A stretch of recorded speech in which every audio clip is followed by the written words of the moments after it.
So we're going to do a brief overview of the skeletal system.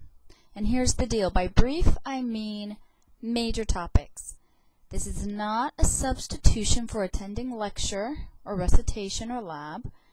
This is to remind you of the topics we've gone over, clarify a couple of them, and kind of pose some questions along the way.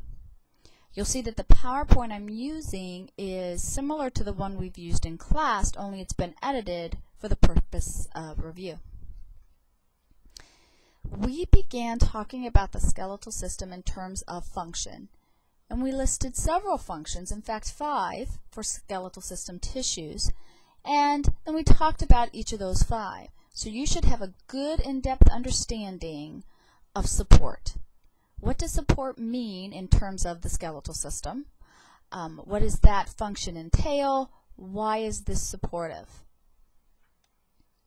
We also talked about protection, the fact that some of your most critical organs are behind bone. So skeletal system serves not only a role of support, gives us shape, but it also protects our vital organs. Our skeletal system, in conjunction with the muscular system, accomplishes movement. Some of our bones are arranged in articulations that allow those bones to move against each other. So if you stick a skeletal muscle on there, we can accomplish physical and body movement by moving and changing the angles between the bones. Now, mineral storage is the function that most people think of when they learn about the skeletal system or you mention a bone, because everybody knows, for the most part, that we store calcium in our skeletal system. Well, as the chapter progressed, we actually learned that we store other things in our skeletal system as well, in addition to some other minerals, but calcium is indeed the big one. And lastly, we mentioned along the way blood cell formation, hematopoiesis. Because the skeletal system contains tissue that gives rise to our blood cells, we give that function over to the skeletal system. And then I said, before you can really talk about the skeletal system, you have to remind yourself about cartilage. So you can see that there's 3 cartilages, photomicrographs on the picture there. One is hyaline, the second is fibrocartilage, the third is elastic. All 3 can be found in conjunction with bones in the skeletal system. Hyaline is the most common. Hyaline is found at the ends of the long bones, in your respiratory system, your nasal cartilages, and your costal cartilages. Hyaline makes a great tissue to put at the end of a bone when you want that bone to freely articulate against another bone, because it doesn't compress. You can't squish hyaline cartilage. Fibrocartilage is a great tissue to put between bones where you actually want shock absorption. So I mentioned intervertebral discs between the vertebra and the menisci in the knee, because those locations require shock absorption. Elastic was the 3rd cartilage, and we do indeed find it in a couple of spots in the body and a little bit with the skeletal system, but hyaline and fibrocartilage were the 2 that we emphasized. Then we started really getting into the bone thing with some terminology. You should be able to understand the definition of axial and appendicular as far as the skeletal system is concerned. You should also be able to know which of those categories a given bone would fall into. If I said sternum, you should be able to figure out which of the 2 categories that is. If I said femur or carpal bones of the wrist, for any bone I give you, you should be able to know if it's axial or appendicular. Also, for any bone I give you, you should be able to know if it was a flat, short, long, or irregular. So if you're unfamiliar with these terms or you've forgotten them, you need to go back and review. You need to look at the examples for each given in lecture and in the textbook.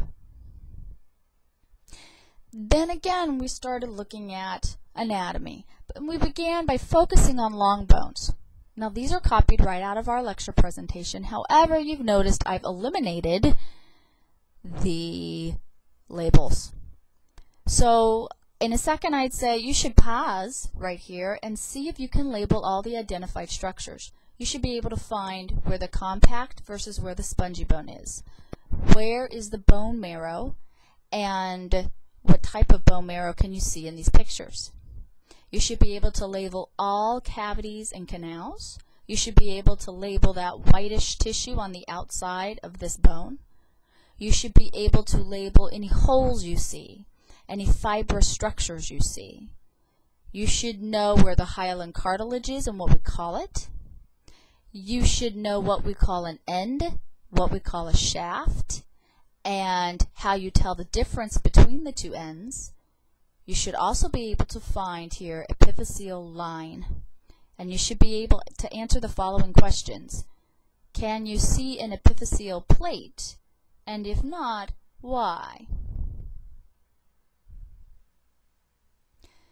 Once we finished going through all the anatomy of the long bones and all their parts and pieces, we mentioned some of these tissues along the way. Remember, there's two different kinds of bone marrow, so you should know the two different kinds, why it changes over time, and in a child and in an adult, where you would find these two different kinds of marrow and what the function of each is. And we talked about the periosteum. Periosteum is on the outside of the bone, but it has two layers to it.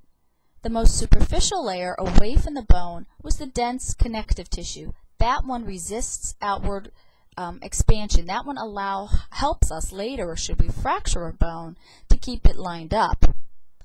The innermost part of the periosteum was the osteogenic part. That's where you find the cell populations that work together to create bone tissue and bone structures. If you take that inside osteogenic layer and put it into the bone through nutrient foramen and allow it to go through the holes between the trabeculae and all the central and perforating canals, then we call it endosteum. Same concept, it's osteogenic, it's just on the inside of the bone. So again, go through this picture. They're right out of the lecture, but you can see I've cut off the labels again.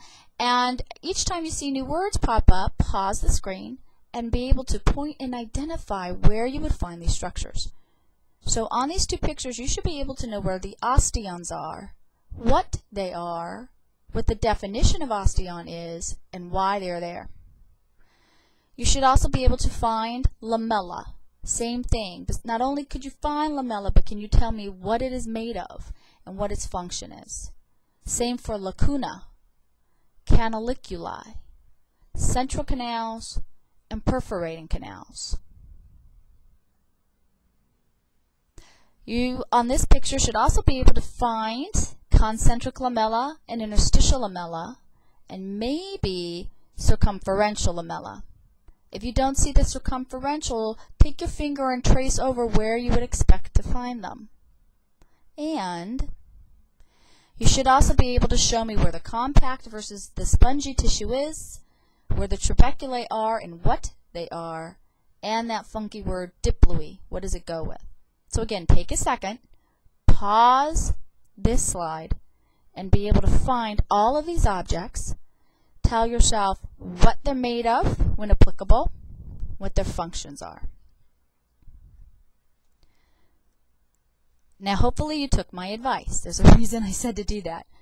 Now I want you to do the same thing. I want you to pause this slide when I'm done speaking and go back over this photomicrograph and label everything to the best of your ability that you just saw. The only thing you won't find here is diploe and trabeculae. So I ask you the question, why? The only other thing you won't find are circumferential lamella, and I'd ask you the same question, why? Otherwise, just like in the lab, you should be able to look at this photomicrograph and find the vast majority of the structures we just mentioned.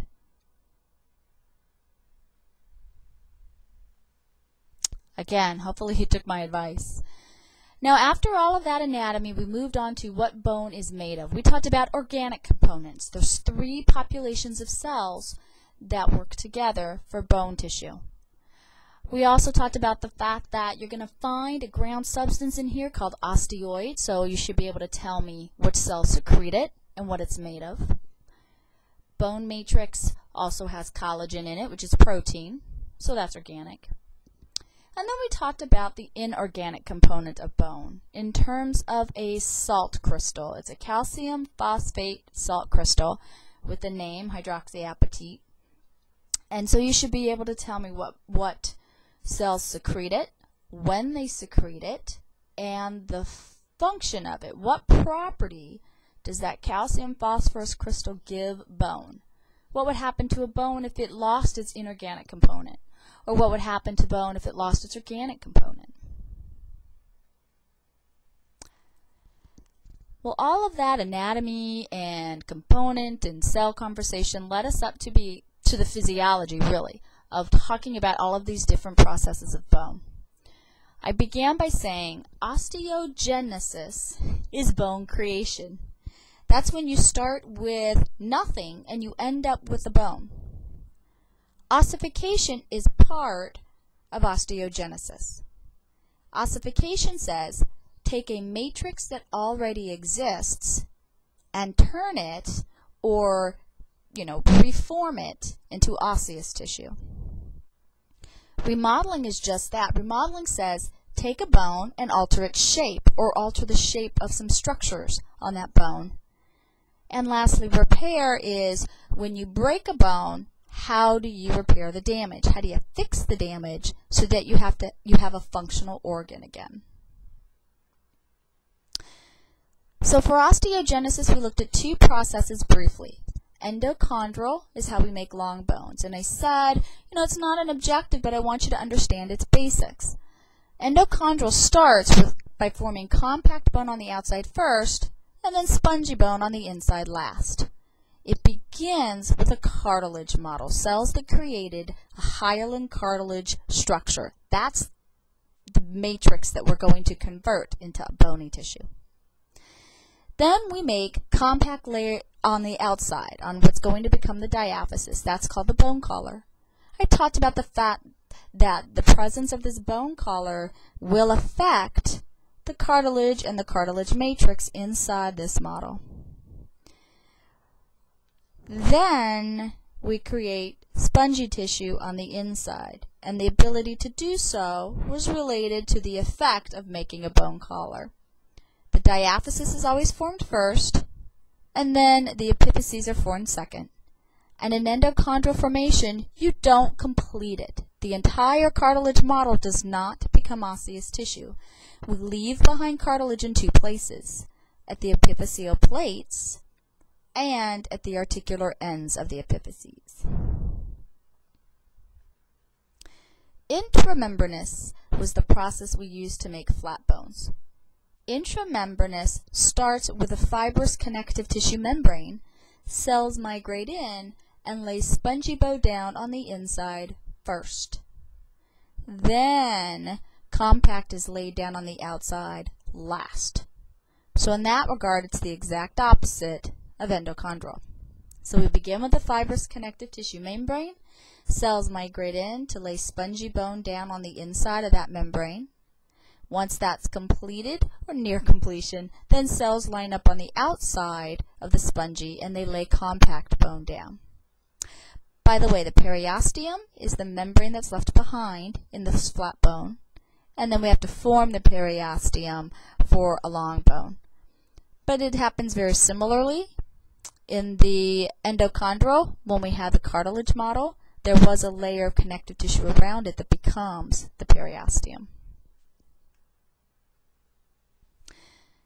Then we got into other processes. Okay? We talked about postnatal growth. What happens at the epiphyseal plate? What hormones are involved? What are the zones involved? What's the event? We talked about remodeling, the cell populations involved and why they would do it. Again, we talked about how you heal a bone after you break it, and we looked at hormonal regulation. For postnatal growth, we began by emphasizing the fact that this is at the epiphyseal plate. You see the word plate? It implies cartilage, and that this structure can grow. These cells can divide. We stimulate them to divide using growth hormone. That stimulates these blasts at this location to undergo mitosis. And again, we're dealing with osteoblasts. Osteoblasts can divide. Osteoblasts lay down bone matrix.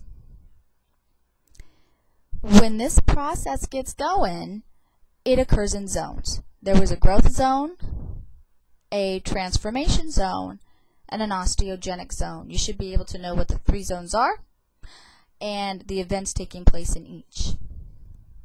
And I pose the question, would osteoclasts be involved in postnatal growth at all? And if so, why? If not, why? And as a bone grows in length, will it need to remodel? And if so, why? If you don't think it would remodel, why not? Which leads me to ask you the question, what is remodeling? Which leads me to ask you the question, what is remodeling? Remodeling uses osteoblasts and osteoclasts together as units to alter the shape of bones or the structures on those bones. And I said many times in class, you have to enable a bone to modify its shape as it grows, or modify its shape to accommodate forces placed upon that bone. So remodeling is kind of an important thing. It's why bones get thicker when a muscle that contracts against them is stronger. It's why epiphyses change their shape as the bone gets longer. It's part of bone healing. We also talked in depth about hormonal regulation. There are a lot of hormones that play against the skeletal system.